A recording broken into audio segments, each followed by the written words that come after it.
8 नवंबर 2016 की रात भारत ने एक ऐसा फैसला देखा जिसने पूरे देश की अर्थव्यवस्था को एक झटके में बदल दिया।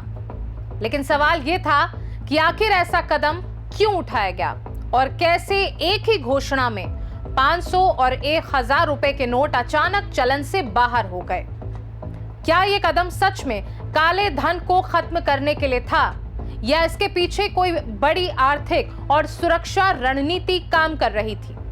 क्या नकली करेंसी और छुपे हुए पैसे का सिस्टम इतना बड़ा हो चुका था कि उसे रोकने के लिए इतना बड़ा झटका देना जरूरी हो गया था? और सबसे बड़ा सवाल, क्या सरकार ने जो सोचा था वो हासिल हुआ या फिर आम जनता को लंबी कतारों, कैश की कमी और आर्थिक परेशानी का सामना करना पड़ा?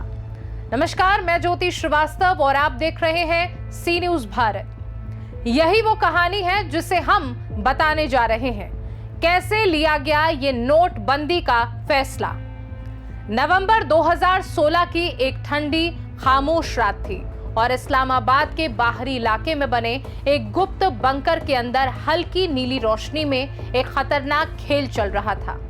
सामने दर्जनों ट्रकों का काफिला दिख रहा था जो पूरी तैयारी के साथ नेपाल बॉर्डर की ओर बढ़ने वाला था। यह पूरा मिशन ऑपरेशन ग्रीन लीफ था, एक ऐसा गुप्त प्लान जिसका मकसद भारत में नकली करेंसी की एक विशाल खेप भेजकर उसकी अर्थव्यवस्था को अंदर से खत्म करना था। प्लान सरल था, ट्रक भारत में घुसेंगे, नोट फैलेंगे और बिना किसी युद्ध के एक आर्थिक विस्फोट होगा। महीनों से चली साजिश में नकली नोट इतनी सफाई से तैयार किए गए थे कि उन्हें पकड़ना लगभग नामुमकिन माना जा रहा था और पूरा नेटवर्क खुद को जीत के बेहद करीब समझने लगा था। दूसरी तरफ दिल्ली में हालात अलग थे, जहां खुफिया रिपोर्ट्स धीरे धीरे इस बड़े खतरे की परतें खोल रही थी और राष्ट्रीय सुरक्षा सलाहकार अजीत डोभाल इस पूरी साजिश को सिर्फ सीमा पार की तस्करी नहीं बल्कि एक आर्थिक युद्ध के रूप में देख रहे थे। उन्होंने तुरंत समझ लिया था कि अगर इस नेटवर्क को बाहर रोका गया तो ये फैल जाएगा। इसलिए उन्होंने फैसला किया कि इस बार लड़ाई बॉर्डर पर नहीं बल्कि दुश्मन के घर से लड़ी जाएगी।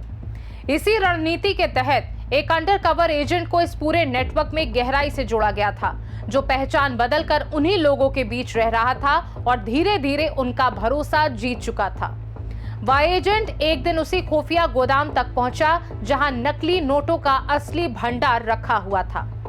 बोरियों में भरे नोट, मशीनों की लगातार गूंज और ट्रकों की लंबी कतारें इस बात का सबूत थी कि ऑपरेशन अपने अंतिम चरण में पहुंच चुका है। उसने बिना कोई शक पैदा किए हर चीज को देखा और तुरंत दिल्ली को रिपोर्ट भेज दी कि पूरा नेटवर्क तैयार है और नेपाल बॉर्डर से भारत में घुसपैठ किसी भी समय शुरू हो सकती है। उधर भारत में उसी समय एक और मोर्चा खुल चुका था, जहां अंदरूनी रिसीविंग नेटवर्क को तोड़ने की कार्यवाही शुरू हो गई थी और इसी सिस्टम का एक अहम हिस्सा अतीक अहमद था। जी हां, यूपी का माफिया जो इन पैसों को देश में फैला सकता था, जिसके प्लानिंग से पहले ही गिरफ्तार किया गया था। इसी बीच अजीत डोभाल पीएम मोदी के पास पहुंचे और कहा कि सर, मामला अब सिर्फ बॉर्डर का नहीं रहा, ये सीधा अंदर की स्थिरता पर वार है। पीएम मोदी कुछ सेकंड चुप रहे, फिर बोले, अगर ये खेल सच में इतना बड़ा है तो असर सिर्फ दुश्मन पर नहीं हमारे लोगों पर भी पड़ेगा। कमरे में सन्नाटा और गहरा हो गया। पीएम मोदी ने धीरे से पूछा, क्या कोई और रास्ता है? डोभाल ने एकदम साफ आवाज में कहा, रास्ता है लेकिन समय नहीं है। हमें अंदर से नेटवर्क तोड़ना होगा और आखिरी फैसला उसी रात लेना होगा। मोदी कुछ पल रुके, फिर बेहद शांत लेकिन दृढ़ आवाज में बोले, अगर फैसला देश के हित में है तो देर नहीं होनी चाहिए। फिर आई 8 नवंबर 2016 की वह ऐतिहासिक रात जब इस्लामाबाद के बंकर में ट्रकों को हरी झंडी मिलने ही वाली थी। तभी स्क्रीन पर भारत के प्रधानमंत्री नरेंद्र मोदी का राष्ट्र के नाम संबोधन शुरू हुआ और कुछ ही पलों में एक ऐसा आर्थिक फैसला सामने आया जिसने पूरे खेल की बुनियाद हिला दी। जिस नकली करेंसी को वो अपनी ताकत समझ रहे थे, वह अचानक बेकार कागज में बदल गई और पूरा ऑपरेशन एक झटके में टूटने लगा। बंकर में सन्नाटा छा गया, लोग घबरा गए और जिस जीत को सालों की मेहनत समझा जा रहा था वह कुछ सेकंड में हार में बदल गई। बाहर खड़ा ट्रक काफिला वहीं रुक गया और अंदर बैठे लोग समझ गए कि पूरा ऑपरेशन खत्म हो चुका है। दिल्ली में इस पूरी कार्यवाही को बिना शोर, बिना जश्न के सिर्फ एक फाइल के बंद होने के साथ दर्ज किया गया, जिस पर लिखा था ऑपरेशन ग्रीन लीफ निष्क्रिय किया गया। और यही इस पूरे खामोश युद्ध का अंत था, जिसमें जीत किसी धमाके से नहीं बल्कि सही समय पर लिए गए एक फैसले से मिली थी।